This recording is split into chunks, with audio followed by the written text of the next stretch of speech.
Assalamualaikum warahmatullahi wabarakatuh. Waalaikumsalam warahmatullahi wabarakatuh. Selamat pagi anak-anak semua. Selamat Apa kabar hari ini? Alhamdulillah baik. Udah sarapan belum? Belum. Oh belum. Kenapa? Ya tadi siapa? Kok pada kesiangan gini? Emang pada nggak ada? Iya, selamat berangkat Pak. Astagfirullahaladzim. Berapa mulu belajar kamu itu teh? Iya, belajar sebentar doang. Kalau Ella kenapa siangan? Ngerjain tugas Pak. Tugas apa? Tugas mata pelajaran hari. Oh, kayak Salma nih, rajin, berangkat dari pagi, nggak kesiangan. Kamu udah sarapan kan? Udah Pak. Oh udah, bagus, alhamdulillah. Oke. Sebelum kita mulai pelajaran pada hari ini, kita berdoa dulu deh kepada Ella hari ini yang saya tugaskan untuk memimpin doa. Silakan. Baik, sebelum memulai pelajaran pada hari ini, mari kita berdoa menurut agama dan kepercayaan masing-masing. Berdoa dimulai.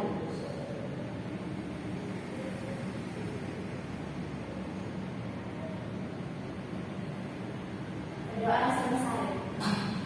Oke, teman-teman, ini kan masih pagi ya. Teman-teman nih karena belum sarapan kayaknya sih pada kelihatannya agak susah untuk fokus ya. Jadi sebelum kita mulai pelajaran, kita mainan dulu ya, main games. Ayo. Ayo. Oke. Ayo, terima kasih. Yeay. Oke, gamesnya gini.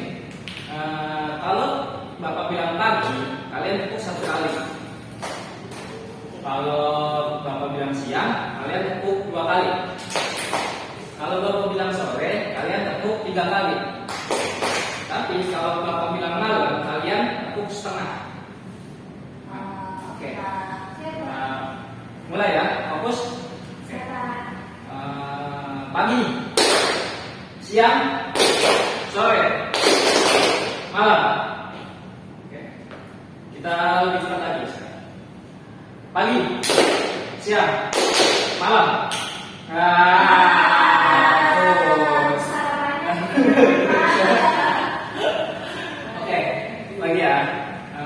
Siang, sore, pagi, malam. Pagi, siang, sore, pagi, malam. Sekali lagi, kalau benar semua, kita masuk pelajaran. Sore, siang, pagi, siang, sore, pagi, malam. Saya juga salah sih, nggak apa-apa.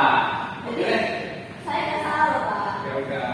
Namanya juga cewek, nggak masalah. Saya bisa. Oke, teman-teman, kita udah mulai masuk ke pelajaran. Tapi sebelum itu, saya mau nanya nih, ada yang masih ingat nggak materi pertemuan sebelumnya itu? Oke, silakan Tri. Teks biografi, Pak. Oh, teks biografi. Bisa dijelaskan nggak teks biografi itu apa? Ya, jadi kalau menurut saya Pak, seingat saya dari materi biografi itu, teks biografi itu teks yang berisi tentang perjalanan hidup seorang Pak. Gitu. Oke. Ada yang mau nambahin? Nggak ada. Oke, benar banget kata Tri. Jadi teks biografi itu biasanya itu teks yang memuat tentang kisah hidup atau perjalanan hidup tentang seseorang. Biasanya yang dimuat dalam teks biografi itu orang-orang yang atau tokoh-tokoh yang sudah terkenal. Mungkin bisa Albert Einstein, presiden-presiden, ilmuwan, terus tokoh-tokoh terkenal gitu ya. Oke, ya saya lupa. Kali ini belum absen. Baik, saya cek dulu ya. Pertama, Ella, Jadi hadir. Pak. Tri, Jadi Pak. Salma, Jadi Pak. teman-temannya ada yang nggak masuk? Ada Pak. Siapa? Nabil Pak. Oh, Nabil. Masuk. Kenapa Nabil nggak masuk? Ada yang tahu nggak? Nggak tahu Pak. Ella nggak tahu. Nabil nggak masuk kenapa? Sakit kayaknya Pak. Sakit. Dia punya riwayat penyakit. Kurang tahu Pak. Tapi emang saya nggak masuk deh kayaknya ya. Di pelajaran saya kayaknya jarang masuk deh. Malas aja deh Kak. Oh, begitu dia ngomongnya bercewek ya. Aduh. Oke. Kalau gitu tadi kan udah bahas tentang materi kemarin ya. Coba sih sebelum kita masuk ke materi kita yang selanjutnya itu tentang berkarya dan prestasi melalui puisi. Oke, siapa yang bisa menunjukin salah satu contoh teks biografi? Coba. Mungkin Tri dulu, boleh? Oke Pak, ini ada satu contoh teks biografi milik Muhammad Hatta. Mungkin kita udah nggak sih Pak dengan contoh Muhammad Hatta. Jadi di sini itu Muhammad Hatta lahir pada 12 Agustus 1902 di daerah Sumatera Barat, tepatnya di Kota Bukit Tinggi. Hatta menjadi wakil presiden pertama di Indonesia. Ia banyak membantu Soekarno dan para pendiri bangsa dalam mencapai kemerdekaan.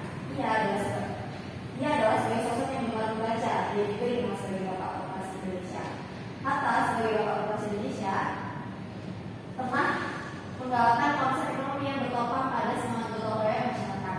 Koperasi menjadi pilar ekonomi di tingkat paling kecil seperti di desa. Desa yang berdaya, baik dari segi ekonomi dan pangan, akan membuat suatu bangsa menjadi lebih kuat. Terima kasih, Tri. Itu tadi teks biografi milik Muhammad Hatta. Sama mungkin boleh? Baiklah. Contoh teks biografi dari Raden Ajeng Kartini ialah pahlawan nasional Indonesia yang lahir di Jepara, Hindia Belanda pada tanggal 21 April 1879 dan meninggal di Rembang, Hindia Belanda pada tanggal 17 September 1904 pada usia yang masih muda yaitu 25 tahun. Nama lainnya bisa disebut dengan Raden Ayu Kartini, tokoh Jawa dan pahlawan nasional Indonesia yang berasal dari tanah Jawa. Ini dikenal sebagai kelompok kebangkitan wanita pribumi atau disebut dengan feminisme. Sekian Kak. Oke, terima kasih Salma dan Tri. Oke, jadi itu tadi anak-anak itu salah satu contoh dari teks biografi yang sudah kita bahas di pertemuan sebelumnya. Oke, sekarang memasuki materi inti. Materi inti kita pada hari ini yaitu tentang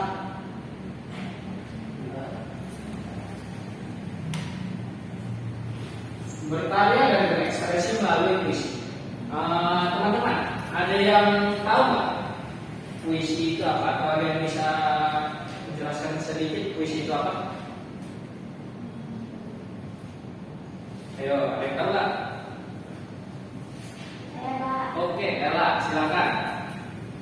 Jadi puisi ini merupakan ragam sastra yang biasanya meliputi 5 matra irama serta disusun melalui lawan dan dai. Ada yang lain? Pak. Oke, Tri. Ya, jadi puisi ini merupakan suatu bentuk karya sastra yang berisi ungkapan hati, pikiran dan perasaan mengalir yang dituangkan dengan memanfaatkan segala daya bahasa, kreativitas dan imajinasi pengarang dengan rangkaian bahasa yang indah serta mengandung irama juga makna. Oke. Jadi itu ya teman-teman, puisi itu apa namanya? Salah satu karya sastra selain prosa dan drama yang digunakan seseorang untuk mengungkapkan pikiran, gagasan dan perasaannya dalam bentuk kata-kata yang indah. Tapi sebelum sini kita ke sini dulu. Ini salah satu sastrawan terkenal di Indonesia, itu Khairul Anwar. Dia itu merupakan salah satu penyair terkenal yang karyanya sudah dikenal di sangat Indonesia.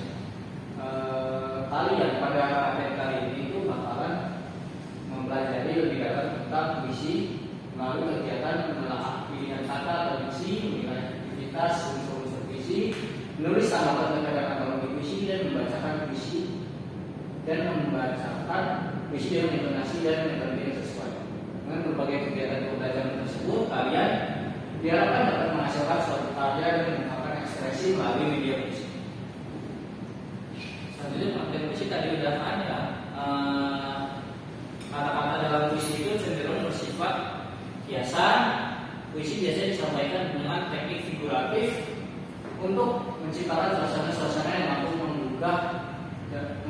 menggugah imajinasi, perasaan, dan keindahan bagi pembaca.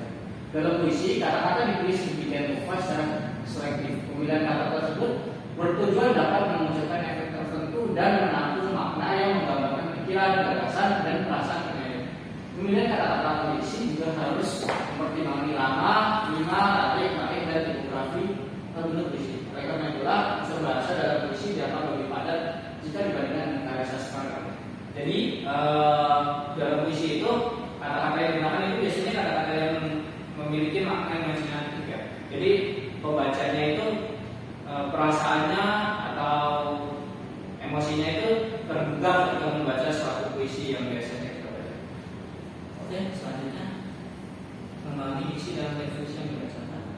Oke, ini ada unsur-unsur pada puisi. Ada yang bisa bantu Bapak untuk membacakan kan? Salma dulu. Oke Pak, di dalam kanji yang telah Bapak tampilkan di unsur-unsur pada puisi, yang pertama itu ada majas. Majas atau gaya bahasa merupakan bahasa kiasan yang digunakan untuk menampilkan efek tertentu bagi pembacanya. Kemudian yang kedua ada citraan, yaitu pengimajian atau citraan merupakan kata atau susunan kata yang dapat menimbulkan efek khayalan atau imajinasi pada diri pembacanya. Oke Pak. Oke, yang lainnya ada kata konkret, kata ada yang membaca? Silakan, Tri. Ya, jadi yang ketiga, unsur yang ketiga itu ada kata konkret. Nah, secara umum kata konkret adalah kata yang rujukannya lebih mudah ditangkap oleh indera. Dan yang terakhir, unsur yang terakhir yaitu kata konotatif. Nah, kata konotatif ini merupakan kata-kata yang berasosiasi. Asosiasi merupakan keterkaitan makna kata dengan hal lain di luar bahasa. Jadi kasih kepada teman-teman yang teman membaca unsur-unsur pada puisi itu ada majas, citraan, dan kata konkret dan kata konotatif. Majas itu kalau teman-teman bisa lihat di dalam puisi itu banyak kata-kata kiasan yang digunakan untuk pembuatan satu puisi. Jadi nggak menggunakan kata-kata yang langsung maknanya itu, ada kata kiasan-kiasan gitu. Jadi untuk menambah suatu estetika dalam musik tersebut. Kemudian ada citraan. Citraan ini kata-kata yang digunakan biasanya menimbulkan imajinasi, kayak mungkin wajahmu cantik bagai rembulan gitu kan, kita jadi berimajinasi gitu kan.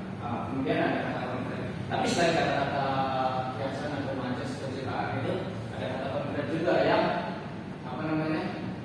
yang kata-kata yang biasa memiliki makna aslinya gitu. Jadi biasa kita langsung tangkap maknanya, oh maknanya seperti ini gitu. Kemudian juga ada kata konotatif, ada itu merupakan kata yang maknanya itu lain dari makna sebenarnya. Oke, selanjutnya memahami teks, diskusi, dan menilai aktivitas diksi, rima, dan tipografi dalam teks puisi. Di sini ada jenis-jenis puisi. Ada yang mau bantu baca? Ada Pak. Oke, silakan. Baik, terdapat materi jenis-jenis puisi. Puisi memiliki berbagai macam jenis.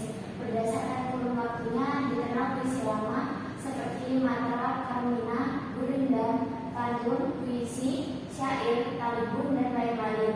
Kemudian ada puisi baru yang bentuknya tidak lagi terikat seperti puisi lama. Contohnya balada, elegi, epigram, himne, ode, satira, dan lain-lain. Berdasarkan isi puisinya dikenal pula jenis puisi naratif, puisi deskriptif, puisi lirik, dan lain sebagainya. Bahkan belum lama ini muncul jenis puisi esai yang mengundang kontroversi di kalangan penyair dan pengamat sastra. Beberapa ada yang mendukung atau pro adanya puisi esai, tetapi tidak sedikit pula yang menentang atau kontra. Oke, terima kasih ya Pak. Sudah dibaca. Jadi jenis-jenis puisi itu ada banyak teman-teman. Ada yang termasuk ke dalam puisi lama, ada juga yang masuk ke dalam puisi baru. Bahkan ada baru-baru ini tuh ada yang menggunakan kontroversi yaitu puisi esai. Oke, lanjut. Ada yang Oke, ada yang bisa bantu baca lagi? Saya Pak. Oke, silakan. Baik Pak, penggunaan diksi, pengaturan rima dan tata wajah atau tipografi dalam puisi sangat penting dalam mendukung makna dan amanat yang ingin disampaikan penyair dalam puisinya. Pemilihan kata atau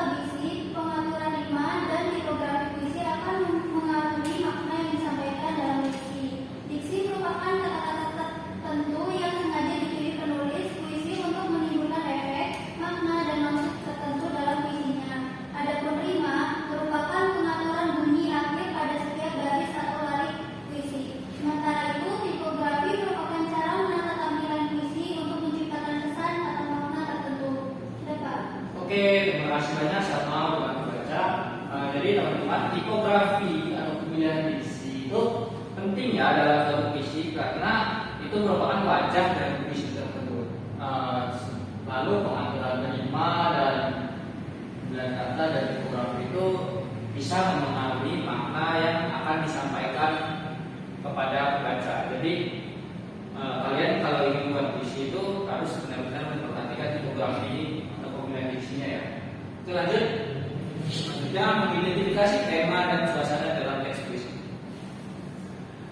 Puisi ditulis penyair atas dasar gagasan pokok atau ide dasar tertentu. Ide atau gagasan pokok tersebut disebut tema. Tema puisi merupakan inti dari makna yang ingin disampaikan penyair.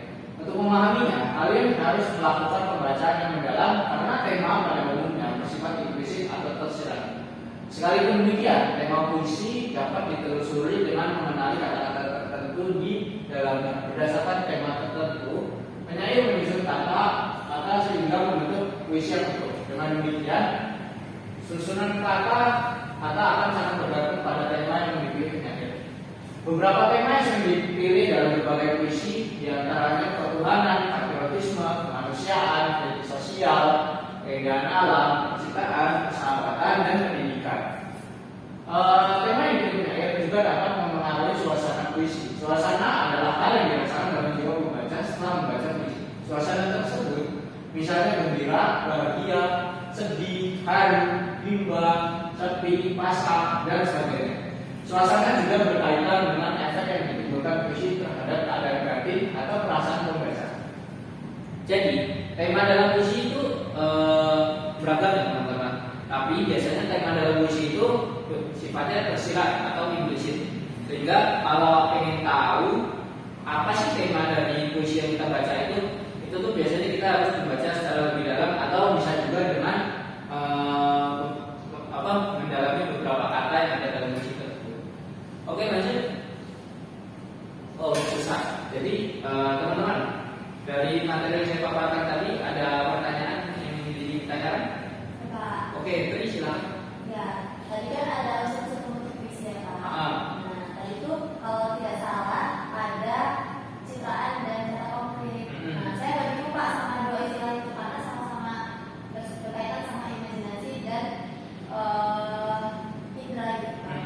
Itu gimana Pak penjelasannya? Oke, jadi citraan itu biasanya digunakan untuk biasanya kata-kata yang digunakan untuk menggugah indera kita. Misalnya kamu dalam puisi itu ada kayak kata kalimat ini, rintihan pengemis tua. Jadi itu kayak secara otomatis kan kayak indera kita mungkin kayak ngebayangin gimana sih rintihan dari pengemis tua tersebut, kayak gitu indera pendengar kita. Lalu bisa juga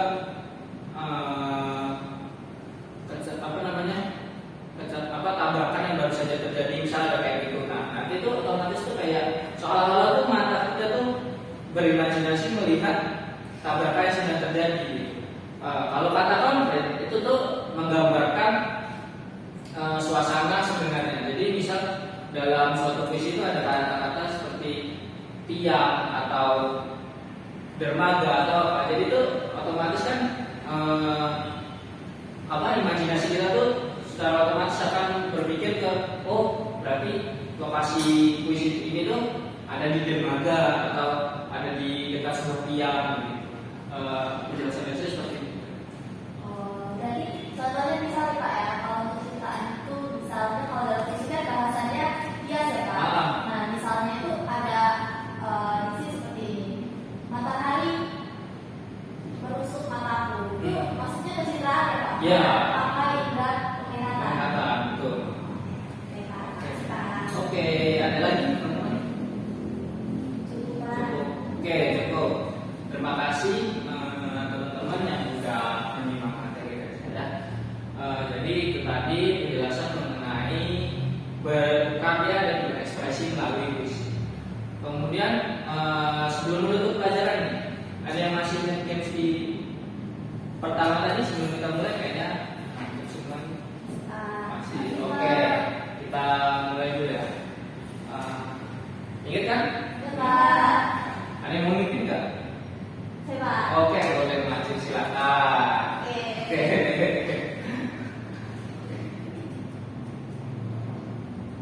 Oke, silakan Tri dibimbing teman-temannya. Oke teman-teman, kita ice breaking sebentar ya, kayak tadi di awal. Jadi kalau misalnya aku bilang pagi, pertanyaan sekali, siang 2 kali, sore 3 kali, malam setengah. Oke, kita mulai ya. Siap.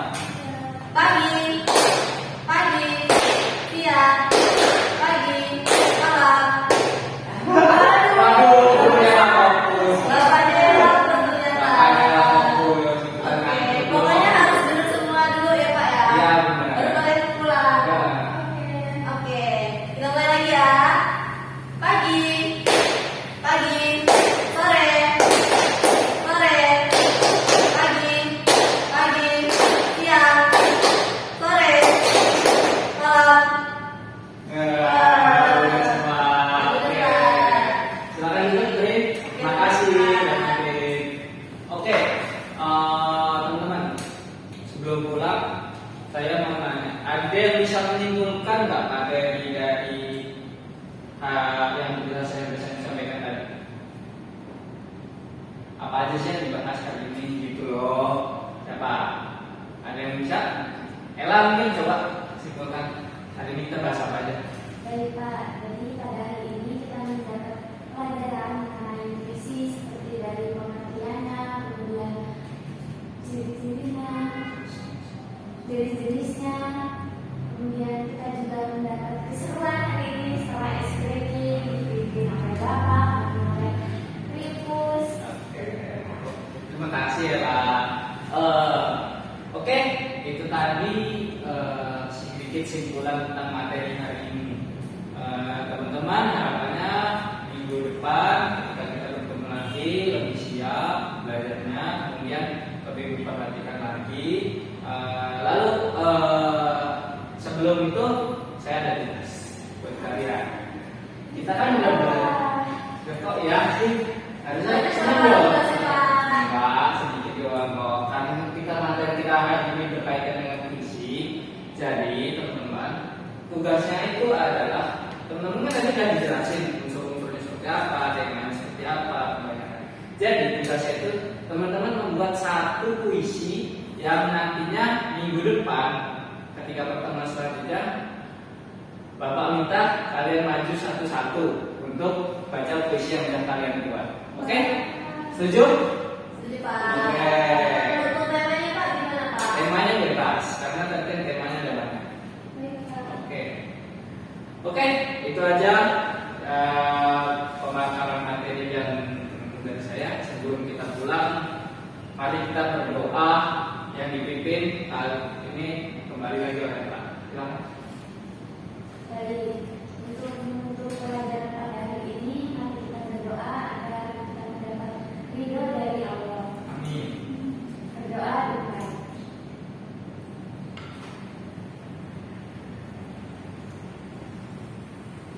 Berdoa selesai. Alhamdulillah. Amin. Oke, terima kasih kepada anak-anak yang sudah menyimak materi hari ini.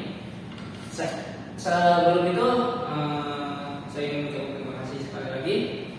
Saya juga meminta maaf apabila selama mengajar ada kesalahan kata atau menyinggung perasaan teman-teman. Baiklah, saya akhiri. Wabillahi taufiq wal hidayah. Wassalamualaikum warahmatullahi wabarakatuh. Selamat pagi semuanya. Waalaikumsalam warahmatullahi wabarakatuh. Terima kasih Pak. Assalamualaikum warahmatullahi wabarakatuh. Perkenalkan, nama saya Puspita Sari, selaku offset tulisan dari video keterampilan menjelaskan yang dibuat oleh Dito Jatiwaseso. Pada keterampilan menjelaskan ini ada komponen yang pertama yaitu kejelasan. Nah, guru menyadari adanya keterbatasan perbedaan kata-kata dan ungkapan yang dimiliki siswa. Maka dari itu guru tidak menggunakan kalimat yang berbelit-belit. Itu tidak dilakukan oleh saudara Dito. Kemudian yang kedua ada guru menghindari penggunaan kata-kata yang meragukan dan berlebih-lebihan. Itu sudah digunakan. Kemudian untuk komponen yang kedua yaitu penggunaan contoh dan ilustrasi. Guru memberikan contoh yang cukup untuk menanamkan pengertian dalam penjelasannya. Kemudian guru menggunakan contoh yang relevan dengan sifat dari penjelasan itu. Dan yang terakhir contoh yang digunakan guru sesuai dengan usia, pengetahuan dan latar belakang siswa. Nah, ketiga komponen ini sudah digunakan oleh saudara Dito dalam video tersebut. Kemudian pada bagian pengorganisasian, guru menunjukkan dengan jelas pola atau struktur sajian, khususnya hubungan antara contoh-contoh dan generalisasi. Ini sudah dilakukan oleh saudara Dito. Kemudian pada bagian guru memberikan intisar butir-butir penting baik selama pelajaran maupun pada akhir pelajaran, dan bila perlu memberikan penjabaran tambahan, ini juga dilakukan. Kemudian selanjutnya ada guru mengadakan variasi suara dalam memberikan penekanan pada hal penting dalam penjelasannya. Ini juga sudah dilakukan oleh saudara Dito. Butir-butir penting dalam penjelasan yang diberikan dengan cara mengulanginya, mengatakan dalam kalimat lain atau menyebutkan satu demi satu seperti 1, 2, dan seterusnya. Ini juga sudah dilakukan. Kemudian penekanan yang berbeda diberikan pula dengan mimik, isyarat,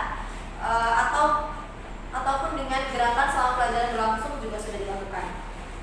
Kemudian selanjutnya ada pemberian tekanan juga diberikan dengan menggunakan gambar-gambar, demonstrasi, atau benda sebenarnya. Nah, pada bagian ini saudara itu belum menampilkan dalam videonya. Kemudian untuk komponen selanjutnya itu balikan. Guru mengajukan pertanyaan untuk mengetahui pemahaman, minat, atau sikap siswa tentang relevansi atau penggunaan penjelasan tersebut. Ini sudah digunakan.